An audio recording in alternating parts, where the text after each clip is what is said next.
People are still joining, but I think we can go ahead and start. Welcome, everyone. Thank you for joining us for the third webinar of our series, EBFM from Paradigm to Practice. My name is Caterina. I am a Junior Policy Officer for Siena, and I will be your moderator for today. We are going to start very shortly, but just before we start, I see people are still joining, but I would like to remind you that in the bottom of your screen, you can find the Q&A box. And I strongly encourage you to post questions during the presentation on the Q&A box. Please, when possible, introduce yourselves in writing at the beginning of your questions, so it's easier for us to address them. And before I leave you with our expert for today, I would like to remind you that this session is being recorded, and we will share the recording afterwards, as well as the recording of the other 3 webinars of this series. And I would like to wish everyone a great session. And without further ado, I would like to introduce our speaker. Dr. Jacob Bentley is the Principal Specialist for Marine Ecosystem Modeling at Natural England. His work focuses on the development of ecosystem-informed science and advice for EBFM. Jacob is also the current chair for the executive board of the Ecopath Research and Development Consortium and the incoming chair for the ICES Ecosystem Approaches and Methods Steering Group. Dr. Jacob, welcome. I now invite you to share your screen and start your presentation when you're ready. Thank you. Thank you very much. Let me just find it. Can you see that okay? Perfect. Brilliant. Well, thank you very much for the nice introduction. And hang on 1 second. There we go. Is that in presentation mode now? Should be. Yeah, it is. Yes, thank you for the lovely introduction, and thank you for inviting me. As you said, my name is Jacob Bentley. I have a background in marine ecosystem modeling, mostly kind of technical stuff, but in the recent years, it's kind of branched more into strategic thinking around ecosystem modeling and how we can get ecosystem information into our marine advice structures that exist nationally and internationally. So I work at Natural England, where I head up a lot of our marine ecosystem modeling work. But there again, it's starting to get more strategic now. So looking at how we can implement ecosystem-based fisheries management and ecosystem-based management in kind of a realistic policy setting that starts aligning multiple policies that the UK have. So in this talk, it's going to be a kind of a mix of high-level stuff and examples of ecosystem-based fisheries management. I guess what I'm trying to do with this talk is paint a picture of where we are now, what we envision ecosystem-based fisheries management to mean, what are some pragmatic steps that we've already taken. So hopefully being a bit more positive. And I mean, a lot of the rhetoric you get around ecosystem-based fisheries management is that we've been trying to do it for a long time, but not much has happened. So I'm trying to take an alternate spin on that and be a bit more positive about where we are and where we've come and how people are opening up to the ideas of ecosystem-based fisheries management and interdisciplinary work. A lot of this work takes place at the interface of research and policy, and a lot of it happens within the International Council for Exploration of the Seas. So throughout my presentation, there's quite a lot of callback to the work that happens within ICES and the feedback between the work at ICES and what's delivered to those requesting ICES advice. So to start off, as I mentioned in my role at Natural England, what I try to do is find ways for ecosystem-based fisheries management to be implemented. And on the screen, there's a bit of a schematic, which is similar to others that have been developed in the past, but potentially bringing in some new concepts, such as the cross-cutting principles, which sits on the right. And this shows where ecosystem-based fisheries management sits within the context of ecosystem-based management, if that was to sit on top. And what I think is these cross-cutting principles that are going down the side are really important. The more and more we try to implement mechanisms for ecosystem-based fisheries management, the more we start to conclude that it's not just the mechanisms and the science that we develop that's important, it's also how that science is developed, so how you work with different disciplines, different stakeholders, how you work with decision makers to formulate requests and science questions. This all is incredibly important to the eventual uptake of ecosystem-informed science and advice. And we're kind of viewing ecosystem-based fisheries management and Natural England as this kind of spectrum, a scale that goes from everything from where we are now, the single species management, where we're seeing more and more ecosystem information being integrated in, to a fully multi-species, multi-fisheries concept that brings in economic and social perspectives. And viewing it as this scale, this spectrum, has been quite useful because it's allowed us to have flexibility and be a bit more pragmatic in how we apply EBFM mechanisms and principles, rather than saying it has to be everything everywhere all at once. We can acknowledge what we're doing now and then start to improve it to work towards where we want to go. So ecosystem-based fisheries management is being more and more, it's being picked up more because the ecological, social and economic benefits are being made more clear and being made more apparent, especially in trying and changing times. Ecosystem-based fisheries management allows for more adaptability to things like climate change, which can lead to increased stabilization of the stocks, or increased sustainability of the stocks, which is better for fishing communities and fishing community resilience. So there are a lot of reasons to adopt principles that incorporate ecosystem information, but it's also quite a strong legal mandate now of a lot of nations. In the UK, we have commitments to deliver an ecosystem approach for fisheries in our Fisheries Act. We have objectives for ecosystem health and resilience in the UK Marine Strategy in the form of good environmental status, which is similar to the EU with the Marine Strategy Framework Directive, and how things align with the common fishery policy. And we also have international commitments that we've made to the Convention of the CBD, the Convention of Biodiversity, anyway, OSPAR agreement, and then lots of things through FAO. So we have like these national structures, international structures, where we are obliged to deliver an ecosystem approach. And we're seeing, as things are getting more and more complex, that the requests for ecosystem-informed advice are increasing as well. So we're at the stage now where our decision makers are recognizing that they need to move towards this more complex, or what's seen as a more complex management structure, and they're asking for more science advice on that. So these requests are growing. So we have a couple of questions now, which I'll try and go through, which is what tools are available for us to implement ecosystem-based fisheries management now, and how can we implement it better and further into the future?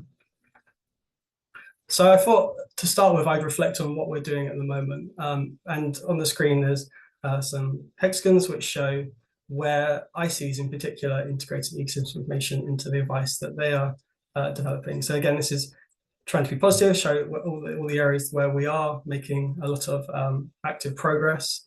So within ICs, we have ecosystem information being incorporated into the stock assessments through variability in some of the natural mortality, which I think Jessica talked about on these webinars a couple of days ago. We have overviews of the ecosystem structure, which ICs put out to requesters.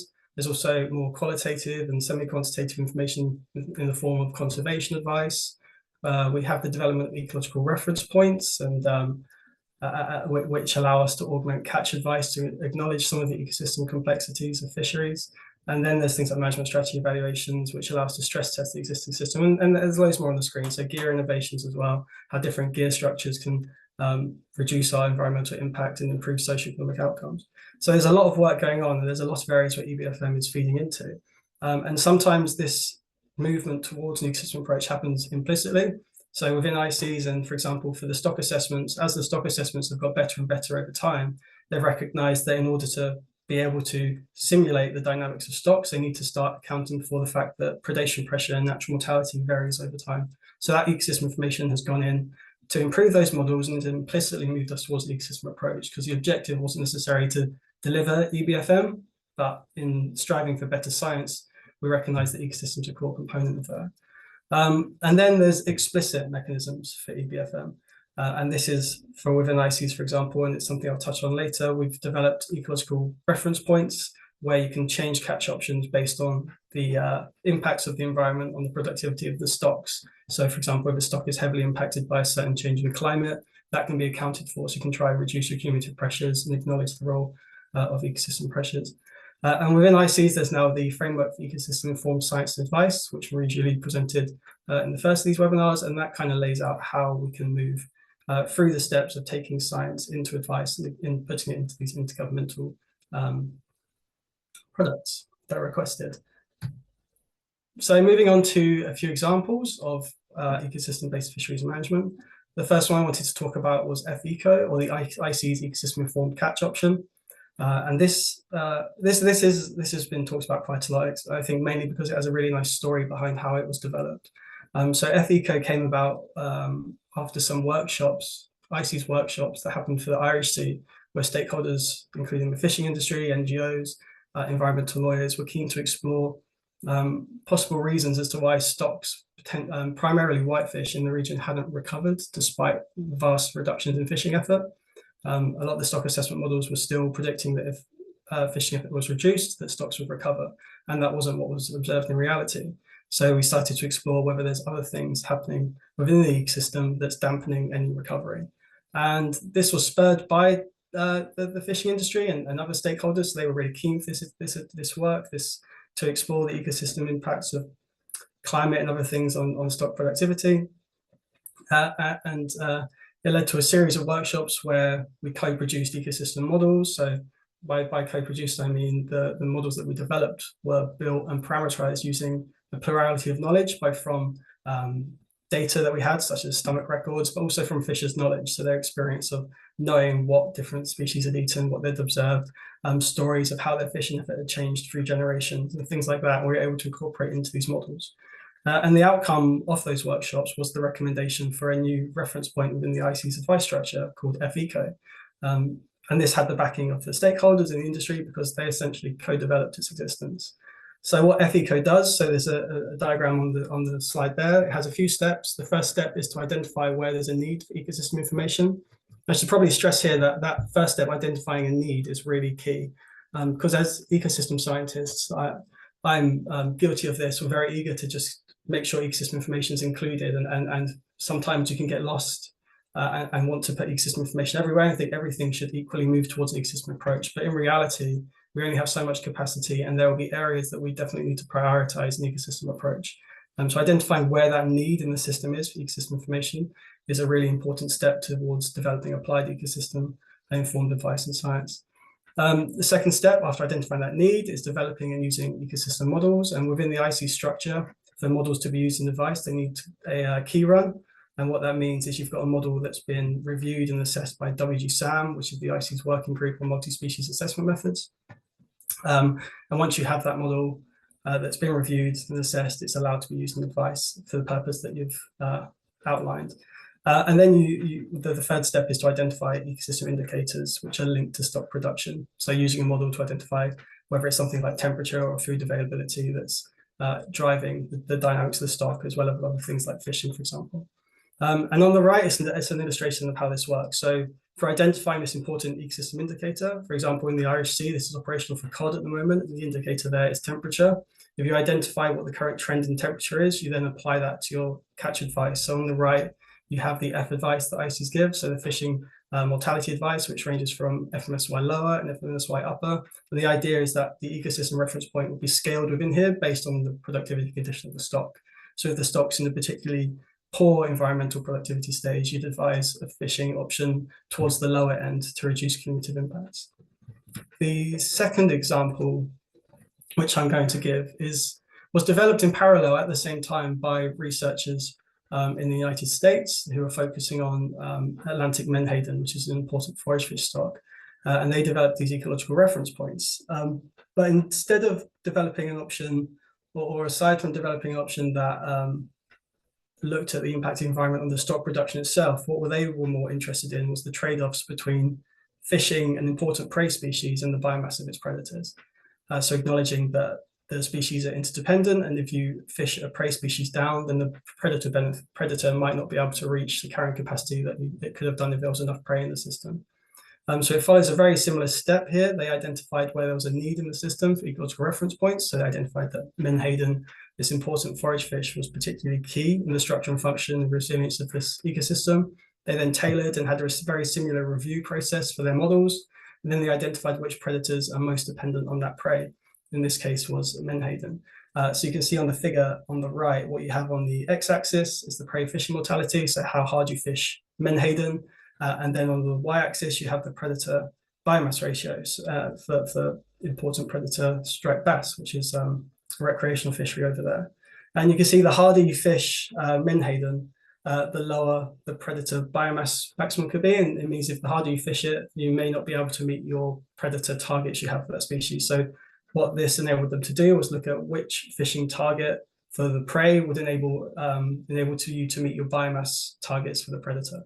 So it's just acknowledging that interconnectivity between species here. And that was then fed into the single species advice for menhaden.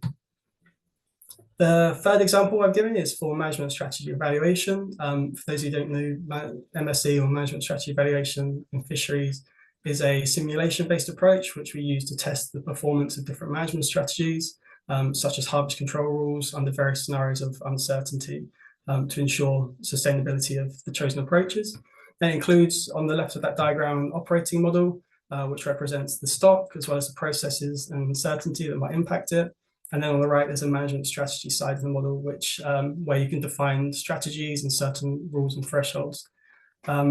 It's commonly used as a single species analysis tool, but it's increasingly being used to test how robust the current advice system is to ecosystem considerations. And within MSE, we're increasingly applying ecosystem information. And what this diagram illustrates is the multiple entry points that exist for ecosystem information. So within the MSE routine, you can use ecosystem models as an operating model, for example. Most commonly, we use single species models as the operating models, but you can put ecosystem models in there. You can incorporate ecosystem information into the biological and fishery model components. So things like changes in natural mortality, you can simulate that there. So if you were trying to test the robustness of a stock assessment, of a management assessment for a species where we currently assume natural mortality to be constant over time, which we do for a lot of stocks, here you can test what that would look like if you put in some kind of variable natural mortality. You can then put ecosystem informed harvest control rules into the management routine. So you could essentially put an FECO type of rule in here to see if that would improve how the stock is managed. And then you can also design and change ecosystem performance statistics. So a lot of the statistics we use to measure the performance of these routines are things like whether or not your management routine means that you fish something below its sustainable biomass limit, whether you're able to beat FPSY, whether you meet your catch and things like that. But there are options to start incorporating other types of performance indicators into here. So how long it takes for a species to recover, or whether or not there's enough biomass left in the system to fulfill the needs of predators and things like that. I also wanted to mention here the European Horizon project Seawise, which has been doing a lot of work on management strategy evaluation. And they recently held a workshop at ICES called WK Eco MSE, which reviewed the progress and put together some really nice summaries on good practice for incorporating ecosystem environment and environmental information into MSE. So I'd recommend checking that out. And the final example is on multi-species reference points. And this is where we go. So a lot of what I've shown so far has been scientific theory that's also been put into practice. Multi-species reference points is kind of a bit further along the line of a bit more distance from where we are at the moment. So if you think back to that trapezoid of EBF, ecosystem-based fisheries management, where you have the single species stuff at the bottom and then the multi-species stuff at the top, this gets more towards the top of that EBFM spectrum. And here what we're doing is we're kind of really acknowledging the connectivity between species, and that when failing to consider how these species interact through predator-prey interactions and competition, the reference points we set are kind of unlikely for them all to be achieved simultaneously, which is kind of hard for us. It's a hard message for us to try and convey to decision makers, that the current system might not work effectively. But it's an important one for us to try and bridge, and it's a target that we hope to push more and more towards. So there's some really nice studies done here by Mike Spence and Thomas de Santo O'Neill, and they show that it's really necessary to account for multi-species interactions when calculating these precautionary reference points.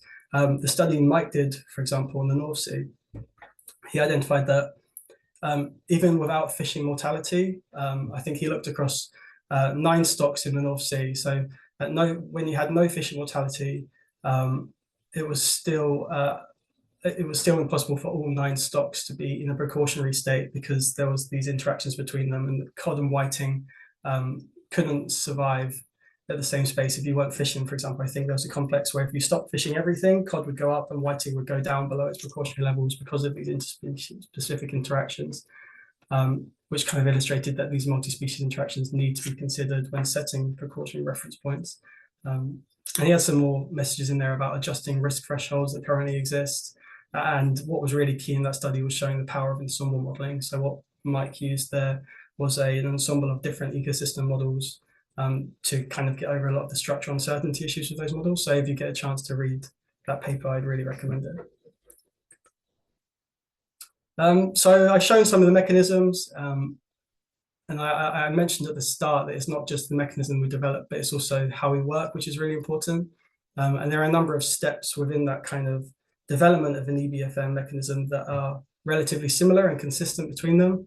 And I've got a diagram on the screen which illustrates some of the key steps. It's still working development, this diagram, but I think it captures most of what we're trying to portray. So the first step in a lot of the work I've just shown has been the need to define clear objectives and questions. And best practice for this, and what's worked well for most of us, is when we've engaged with stakeholders and decision makers early and often. Also working with the stakeholders and decision makers to formulate good questions, ecosystem informed questions. And each step in here I put on the screen can link to kind of best practices and existing frameworks that already exist, so you can use them to support these steps. So for example, in the first step, formulating these questions, Pew recently published a really nice report that showed how you can work with decision makers to develop ecosystem-based questions. The second step is identifying opportunities. So again, stressing that point that we need to focus on where ecosystem information might be most needed. And IC's WK Irish, which I mentioned, the Irish Sea and stakeholders, was a really good example of how to do this. The third step has always been this nice development of models, kind of developing models in a way that is following best practices, but also leaning on different types of review processes. So the models that seem to have been implemented, the multi-species models that seem to have been implemented in these approaches, tend to have always gone through like these informal review processes, but then at some point a very formal review process, which is documented and reviewed by external people. So there are nice examples to chase up there with WG Sam, published some good work on this. And then there's the EBFM mechanism development stage, so identifying how you're going to get it into advice. And Daniel Howell published a really nice paper on this a few years ago, which looked at the differences and similarities between the FECO approach and the Menhaden-Bass approach. So that's a good paper I'd recommend too. And then there's the implementation into advice stage, which is often quite difficult. It's where it's really important this whole process is done in parallel with policy, so you understand how you can integrate the existing frameworks. Because that's the biggest hurdle to get over, is trying to find a way to change the system without breaking the system and improve the system without adding complexity that isn't necessarily needed or warranted by decision makers. So being close to policy and understanding how that works is really important. And the framework that Debbie Brodreski and Marie-Julie Roux put together with ICES for the framework for ecosystem science advice, it really goes through these steps of how you get that there. And then the final stage is to monitor and review, which feeds back in again. Let's just stress this all works a lot better if you work closely with stakeholders throughout the whole process. So there are still barriers. I know I try to be positive, but there are still barriers that limit the uptake of ecosystem-based fisheries management, which are important to recognize if we're going to overcome them. The first of which is knowledge and data and capacity limitations. There are also technical and institutional barriers to mobilizing different types of knowledge. There's then deep uncertainty, which can limit the uptake or the certainty in our information, the impacts of things like climate change into the future. And then the next point is something I'll come back to, but there tends to be, relative to other types of research, a lack of support networks or dedicated positions or political impetus for ecosystem modeling and other types of work which can inform ecosystem advice. I've put here as a comparison, in comparison to the structures that exist for the single species type of modeling approach, where we have more dedicated positions, dedicated funding that allow for the delivery of annual advice. If we get into a stage where we want ecosystem information to run alongside that, we need to acknowledge that we also need those kind of structures in place for ecosystem modeling, etc. And then there tends to be this inertia within management structures, which is, I guess, to be fair, a system that we may have created over time, because in the past we believed a certain approach was best, and that's what we informed decision makers. And now we're kind of changing what we view to be the best approach, incorporating system information, added complexity, and it's hard when these policy landscapes already exist. But within those barriers, you find that from the way things are now, within decision-making context, it's often very reactive and short-term thinking, where a lot of our ecosystem work and the work that needs to be undertaken to deliver ecosystem-informed advice is quite proactive. It requires long-term thinking. It requires time to do properly without a number of caveats attached to it. With an ecosystem focus, we want to deliver multi-species and ecosystem function advice, but the current system set up to favor single species context advice. We then also want to deliver multi-species and cumulative impact advice from the ecosystem approach. But again, the current system favors more single species and single pressure focus. We then are, when we talk about ecosystem advice, we have to acknowledge that what we're really talking about is trade-offs and risks, and that's what the ecosystem context really does. It gives you the space to explore trade-offs and risks. But sometimes the bodies we're trying to work with and the bodies we're trying to change and influence, they still have this relatively siloed structure and tend to be quite risk averse. So they like certainty, and sometimes it can be hard to deal with trade-offs and acknowledging that you have to have winners and potentially losers. And then there's the embracing uncertainty and adaptation. And as I said, sometimes decision makers and the bodies and the way that things are set up, they require certainty, and there's not as much flexibility as might be needed with the uncertain advice. I put in just a quick example of capacity limitations and bottlenecks. So this is one of the barriers, and this is a case study from some work that we developed not too long ago, which was an exploratory analysis into the feasibility of developing ecological reference points. In particular, we focused on how feasible it was to develop ecological reference points quickly for forage fish using Ecopath with Ecosim models. So Ecopath with Ecosim is a food web modeling approach. It was the modeling approach that was used in the FECO work and also the Menhaden work. So we wanted to see, with all the models that are available, because they're available for almost every basin in the Northeast Atlantic, how are they at a stage where they could just be picked up and used rapidly to develop an ecological reference point or an FECO reference point if that was what was requested by decision makers.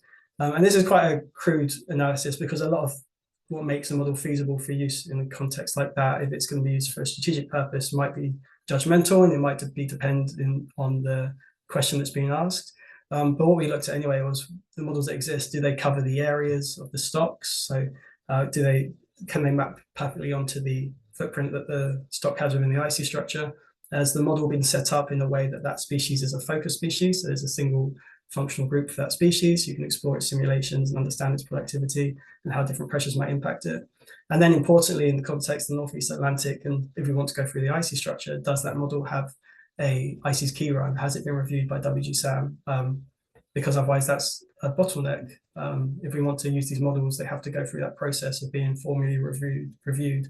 And it's a big task, and it can take time, and that group is under a lot of pressure to do a lot of work in very little time, with very little capacity. So the outcomes of this, so this analysis, you can see on the screen. So the distribution of most forage fish stocks are not entirely captured by those existing models. Those existing models, I think only 27%, does it say? 27% were parameterized to look at the individual stocks. And of this 27%, only 2 of those stocks had IC's key runs. So there's, if you wanted to pick up a model with Ecopath model now and use it rapidly, there aren't many opportunities to do so. And what this really points out, as all these requests keep on coming in, is that in order for this work to be in a position where it can be used more readily, we need support networks, more dedicated positions, and importantly, the political impetus that exists for the stock assessment world to be applied and streamlined with the ecosystem work that we're doing. But these barriers aren't super large, and we can overcome them. As I said, I'm quite positive about how things are currently progressing between ecosystem-based solution management, how being at the science policy interface, it does seem that there are a lot more opportunities and forward-thinking kind of directions coming for how this work can be implemented. I think what we really need to do is kind of move away from the notion that EBFM is super complex and very different to the current system, because what we're seeing is actually it's the small changes that are getting us towards delivering ecosystem-based fisheries management. So I've kind of put 3 key steps on here that outline how we are trying to integrate ecosystem information into advice. The first is using iterative risk-based approaches where knowledge and data gaps are explicitly handled and considered. We're identifying incremental steps that are consistent with the available evidence and can be achieved based on existing capacity. And we're developing appropriate techniques, methods, and tools to convey different types of knowledge. So moving along that continuum of data. And on the right, there's an image which is supposed to signify that an ecosystem-based fisheries management mechanism alone isn't going to get you ecosystem-based fisheries management, and it's all the steps along the process that are really important. So incorporating that plurality of knowledge, working with stakeholders, defining operational objectives for that information, and making sure what you're doing aligns with different policy frameworks. And I guess off that, I will give two quick examples of how at ICES we've been trying to acknowledge that it's not just what you produce, but it's how you produce it, way of thinking.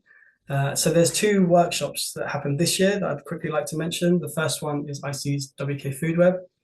The purpose of WK Food Web was for us to find more ways to operationally use food web advice in the ICES product, food web information in the ICES products, advice products and science products, and also bring together the ICES community to make sure that all the work that's going on can be synthesized effectively. So there are a number of objectives for WK Food Web. The first was to synthesize all the food web indicator and development work going on within ICES, is to identify priority areas for the use of food web information. Again, it's going back to having to have better structures to identify where the ecosystem information is really needed. And I guess what this does is this feeds into conversations we had a lot through the week about sometimes disconnect between groups outside ICES, within ICES, but also we're making really good headway and really nice recommendations towards how we bridge, for example, within ICES, the ecosystem steering groups and the fisheries resource steering groups. So the people that develop the ecosystem information, people that develop the stock assessments, so that the people that are developing these different types of information are more aware of where the need might be within stock assessment, and they're more aware of where the ecosystem information might be available to incorporate. The group also prepared a roadmap for the development of food web models. So how can we be more systematic and transparently develop these models and have them available more readily? And then we also developed some food web products for the ecosystem overviews. For those of you who don't know, ecosystem overviews are one of the advice products that requesters of ICES advice get, or they ask for, and they give an overview of the current status and trends in different regions. And around this circle on the screen is kind of the outcomes of that workshop. So we're currently developing some food web and visualization products for these ecosystem overviews, and also identifying and developing some indicators of ecosystem state, which we're going to include in the overviews. And the other work group I wanted to talk about happened just a couple of weeks ago, and this was WK participatory modeling. And this was a really fantastic group. This was a real mixture of natural scientists and social scientists and economists with different perspectives and opinions. And it was probably one of the most lively workshops I've been to. It was a lot of fun. And the purpose of this workshop was to, I guess, build on a lot of the work that's already happening within ICES relative to the stakeholder engagement strategy and methods to implement that. What this group wanted to develop was a framework for participatory modeling. So how we build all the all the models that are being constructed within ICES, how can we bring stakeholders into that process where appropriate and where really needed, to make sure we're having models that are better informed by different types of knowledge, but also making sure that decision makers are more aware of the models and types of information that are available at ICES. And this is really key to having greater uptake of the ICES advice, having this community where we better engage in the development of the science together, so that we have greater ownership of the products at the end. And the final slide, just kind of reflect on, okay, from all of this, what do we really need from our decision makers at this point to keep it moving forward? The first point I put down is for ambitious ecosystem-focused questions for scientific advisors. And this is kind of a nod to Dan's presentation, which he's going to be giving in a couple of days.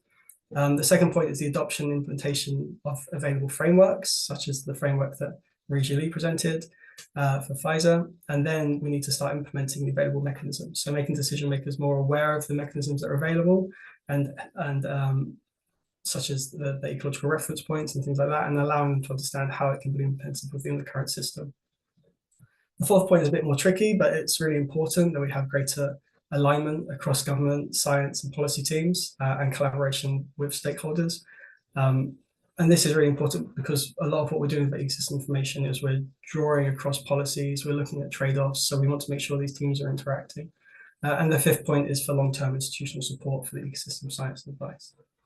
And I think that is everything. Thank you very much.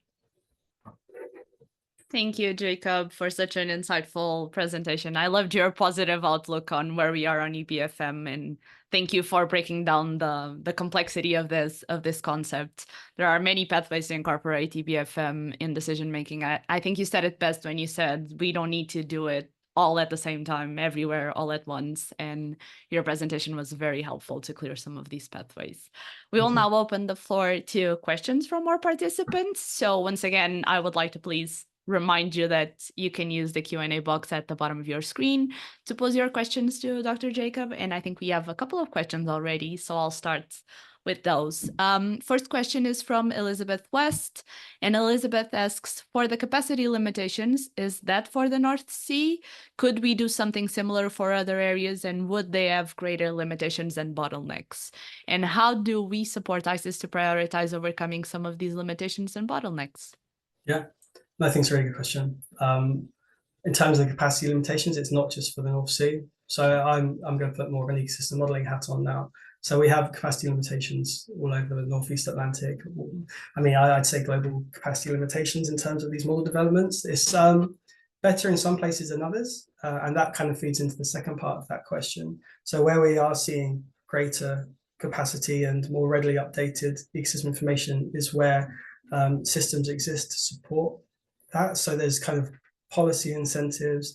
There are frameworks put in place at the decision maker level for the funding and support and maintenance of ecosystem informed advice. So I'm thinking kind of along the lines of the work that goes in over at NOAA, where they have ecosystem-based fisheries management frameworks that they're supporting, and they do have dedicated teams of ecosystem scientists and modelers. We tend to have that less so over here. And the second point of that question is really important about how we support ICES, because we seem to have less capacity for that kind of work over here. But what we're finding is at the moment our requesters, so the EU and the UK and Norway, they're putting in a lot of requests to ICES for ecosystem informed science and advice. But as you probably know, ICES itself, the experts within ICES are volunteers that come from the nations of the people that are asking the questions. So what you have is you have decision makers asking complex ecosystem questions at the ICES level. Then you have the experts who are drawn from those countries that aren't necessarily having the underpinning support to answer those kind of questions. So I think what we really need is for decision makers to be more aware that in order for those kind of questions to be answered at the international intergovernmental level, they really need to be supporting that kind of work at home, so those experts can go to ICES and continue to develop that work. So I think there's a real kind of there's something circular there that I think needs to become more aware. We need to be more aware of. Yeah, on that subject of the role of decision makers, could you share with us how this work has been received by decision makers? You can give us a brief overview of how that's been. Yeah. So it's been received well. I mean, so the work we do in Natural England, we work across multiple teams within the Environment Department of the government. So teams that focus on the development of marine protected areas, teams that deal with kind of international negotiations, others looking at good environmental status. And you'll find that different parts of the government are more open and receptive based on the timelines that they have, and also the policy structures they have in place, which might tie them to more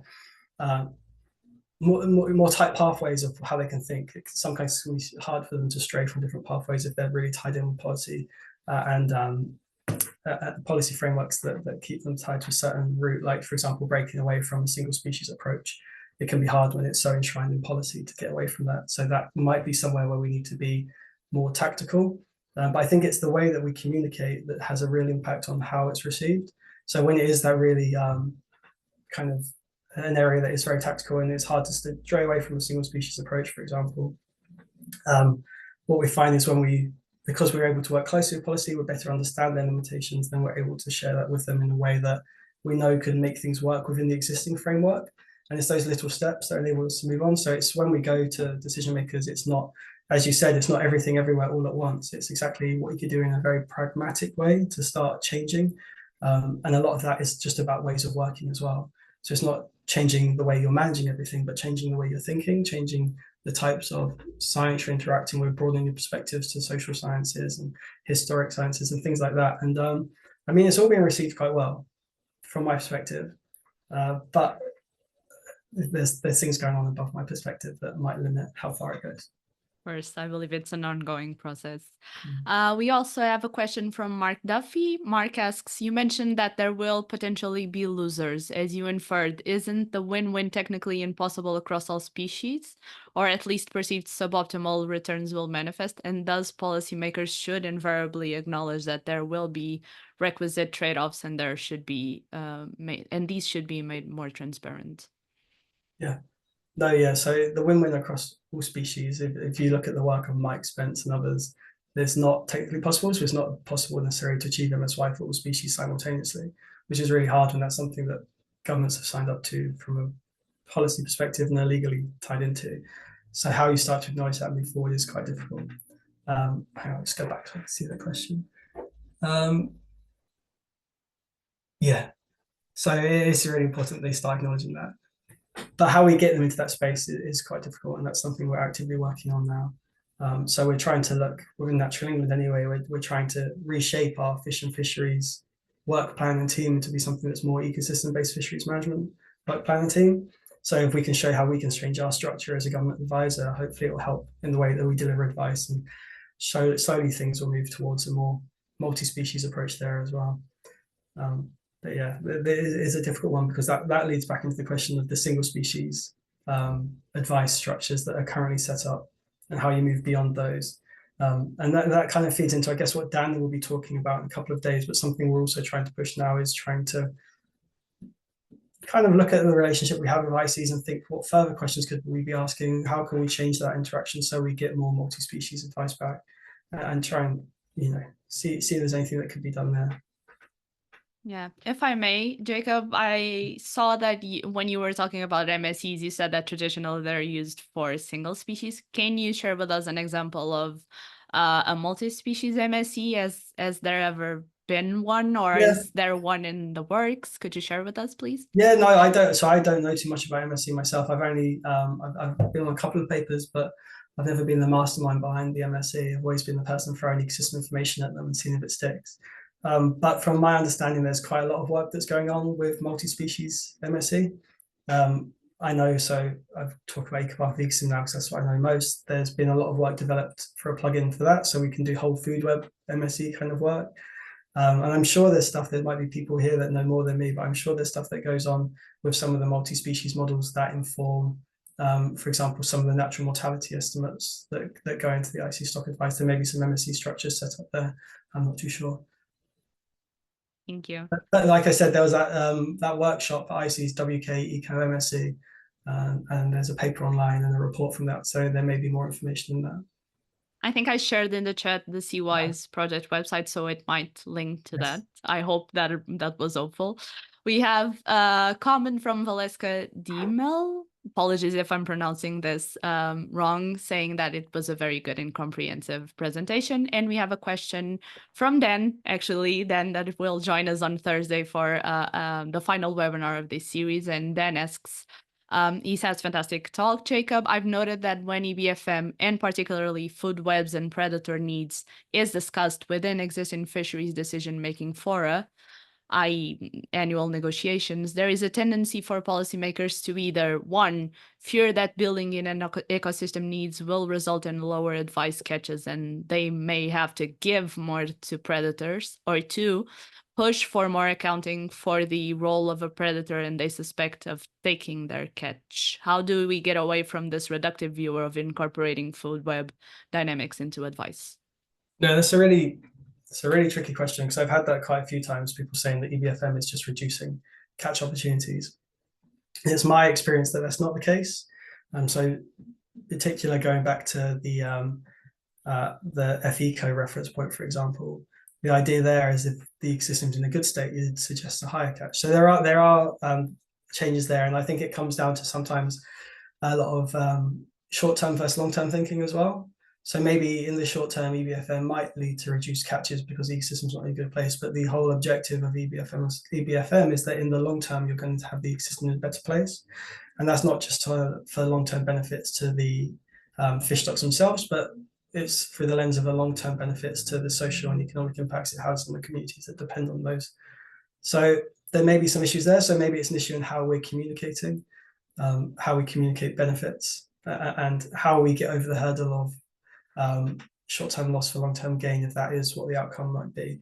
But in my experience, EBFM is a lot more dynamic than just reducing catches. For example, a lot of the stock assessments now that we use include some kind of natural mortality and things like that. And that is a step towards EBFM, and that hasn't always led to reductions in catches. It's led us to a position where we're just more able to understand how the system works and more able to integrate different forms of information and knowledge.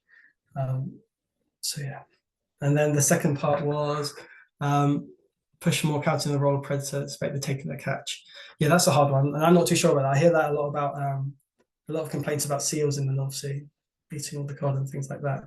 But I think getting over those kind of perspectives, I think, for example, through WK participatory modeling and what I spoke about through co-production models, that's a key way to get over that. A lot of the time when these models are developed in isolation, it's hard for stakeholders to kind of understand the intricacies and how they work, but developing food web, for experience developing food web models with fishing industry, you find that after that they have a much, I guess, more kind of love for the food web factor of it all, and maybe more understanding of how the dynamicism of it is. So maybe the fact that we're going off into silos isn't necessarily helping that question. And if we bring everyone together and we're able to form these spaces where we co-produce the advice and the science, those kind of questions may be addressed, or it may turn out that the answer is yes, there is an impact on predation on your fishing opportunities, which is also feasible.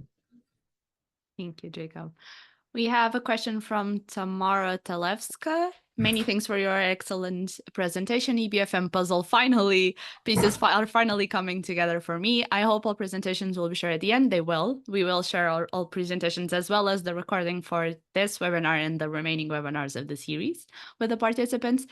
And she asks, I'm curious about the participatory modeling. How far is this developed already? Do you already work with the industry and NGOs in trying to develop a mechanism for engagement, or is this still in a conceptual stage? I also wonder how IC sees multi-annual management with built-in flexibilities as opposed to annual advice.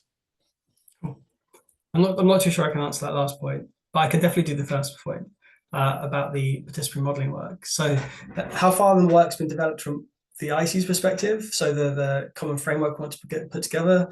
The workshop happened 2 weeks ago, so not too much. But as a community, the people that were at the meeting, the participatory modeling community is very developed. There's a lot of research out there to suggest how best to do it. But what we don't have is some way to systematically do it across ICs, and that's what we're working on. But we do have experiences of within ICs working with industry and NGOs in developing models. So there is a lot of kind of work out there that's been done, but it's just kind of a bit bitty here and there, and we're trying to find a common way to do that. And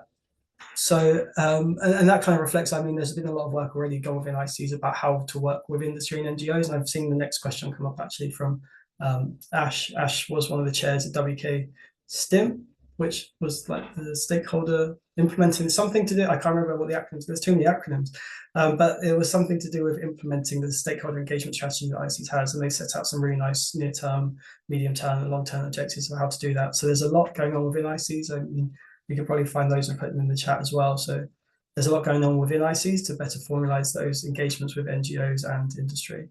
And we are going to apply that to the participatory framework developed as well for modeling. Yeah, I'll jump onto Ashley Wilson's question right away. Ash says, you highlighted a figure that looked at feasibility of developing ERP with ecosystem models for forage fish in the Northeast Atlantic. Many pelagic and forage stocks are widely distributed or cover multiple ecoregions. Can you give more flavor on how multiple regional ecosystem models might be used to include ecosystem considerations, varying natural mortality, etc., and used to develop suitable ERPs for these widely distributed stocks? Yeah, no, that's something that we have reflected on as an issue with the way that the models developed at the moment. So that was in that figure I did, it showed the first column was about the area, and a lot of those stocks, they only had one of the two dots, and that showed that the models that exist only cover parts of the stock distribution.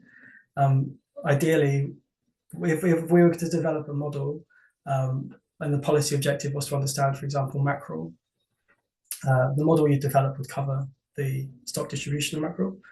but unfortunately, or not unfortunately, because these models were developed for other policy priorities, the models that we have don't necessarily address those questions. So we're trying to, if we wanted to produce reactive advice, and we have models that have been developed, for example, to look at the cod in the North Sea, and maybe can understand a little bit about mackerel, but it won't be able to understand everything about it because it doesn't cover the full footprint.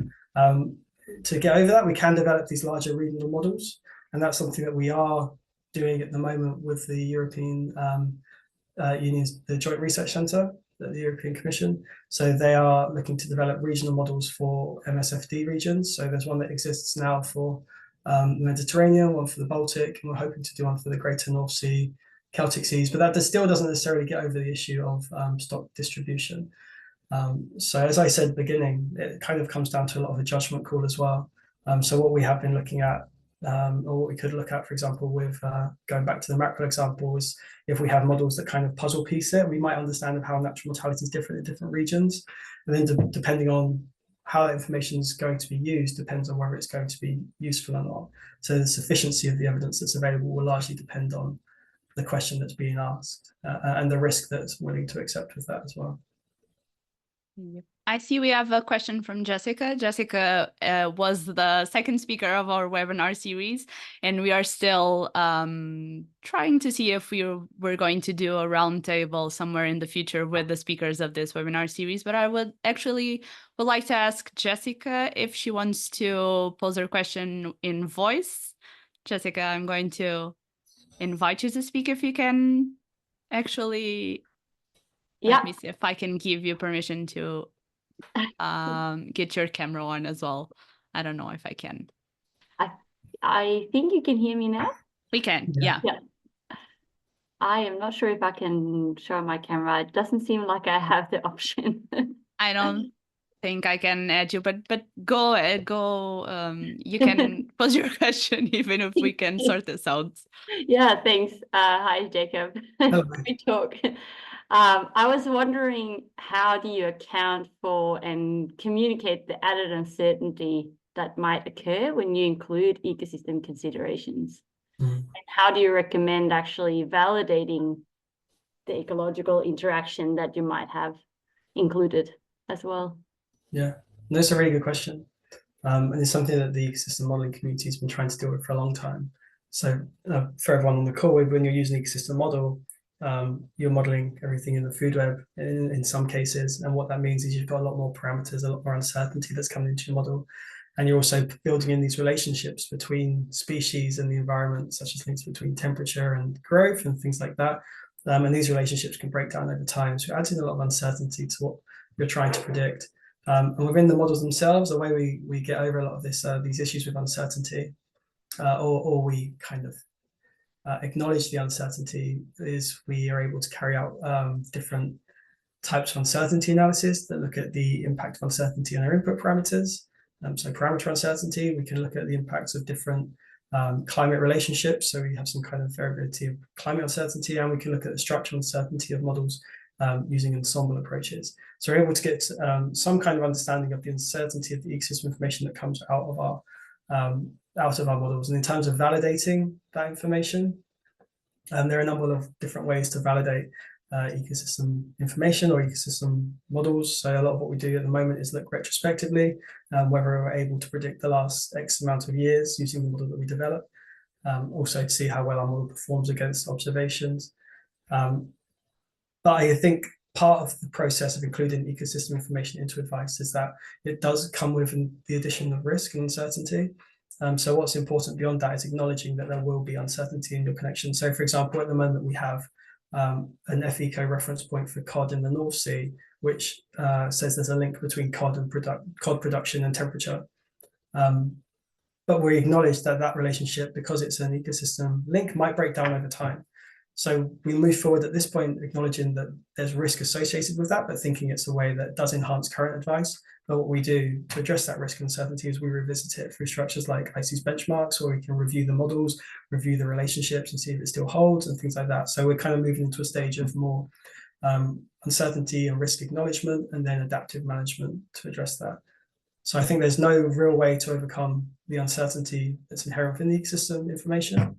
But the way that we integrate information shouldn't make the existing structure more uncertain. So for example, with FECO, for example, we add in additional reference point for catch that exists within the realms of the FMSY upper and FMSY upper and lower ranges. So the idea there is that you shouldn't have a greater risk of that stock falling below levels which would impair recruitment. So there are lots of ways to get over it. And I mean, the level of uncertainty and risk that you're willing to accept will again really depend on whether it's going to be tactical advice, strategic advice, or where in the system that information is going. If it's going into an ecosystem overview that tells you the story of the ecosystem, then the uncertainty is something you can discuss, but isn't necessarily as important as where you have tactical advice for how much fish you can catch next year. Then the uncertainty is something that's really important to capture. Jessica, would you like to share your thoughts on this as well? I know we're approaching the hour, but I think we still have a couple more minutes if you would like to share your thoughts as well. Yeah, sure. Oh, actually, I can put on video. You can put your camera on, yeah. And you're actually talking to someone. Yeah, I guess I agree that it seems hard. I haven't included uncertainties like this myself, and I guess I'm hesitant towards it because of the tactical advice and then explaining that to stakeholders. I mean, I think it's hard for us scientists to understand how a stakeholder is going to, accept that. And I guess my biggest worry is how do we deal with that with predicting future things such as climate change. Yeah. But I wonder if maybe using, going back to collecting more data, which is something scientists always say, but I do think can maybe aid in this situation actually. I don't know. Yeah, definitely. I think more data is always really useful. Always really useful. I think, like you say, I think it goes back to as well how to get stakeholders to accept things goes back to, I guess, the point I was making about how we build these models in the first place, and having them understand and accept certain levels of risk by having them co-create the work in the end. I mean, you do a lot of stuff with management strategy evaluation, right? And I guess a large part of that is to look at risk and uncertainty and see how robust the existing system is. And that's a real place for stakeholder engagement. Yeah.